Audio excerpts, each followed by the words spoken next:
मंत्री द्वारा विभिन्न प्रकल्पर शिलान्यास और उद्घाटन। विद्यालय और गणशिक्षा मंत्री द्वारा निमापड़ा ब्लॉक कलापांचन पंचायत विभिन्न प्रकल्पर शिलान्यास और उद्घाटन होईची।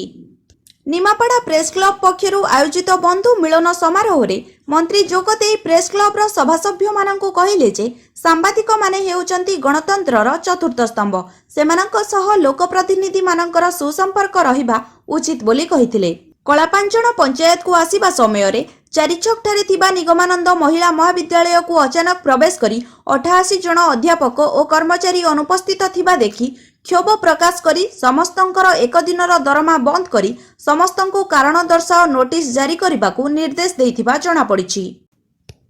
कलापांचन पंचायतर गड़ईटा पोखरी ठारे थिबा गोपबंधुଙ୍କ प्रतिमूर्ति रे पुष्पमाल्य अर्पण करथिले।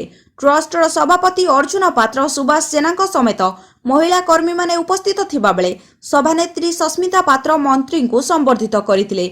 परे बरडीओ नुआसाई को संजोग करुथिबा केनाल बंध उपरे 5 लाख टंका व्यय एक ब्रिज रो शिलान्यास करथिले।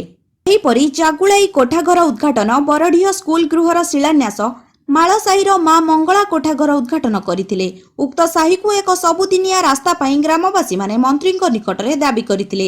एही कार्यक्रम रे सरपंच अभिमन्यु पंडा, समिति सभ्या सुनीता सिंह, बीजेडी पंचायत सभापति शेख मृत्युजा, दीपक साहू, सुकांत पात्र प्रमुख शताधिक कर्मी जोग देइथिले। गोपरु विजय प्रधान का रिपोर्ट, ओडिशा ट्रेंडिंग न्यूज।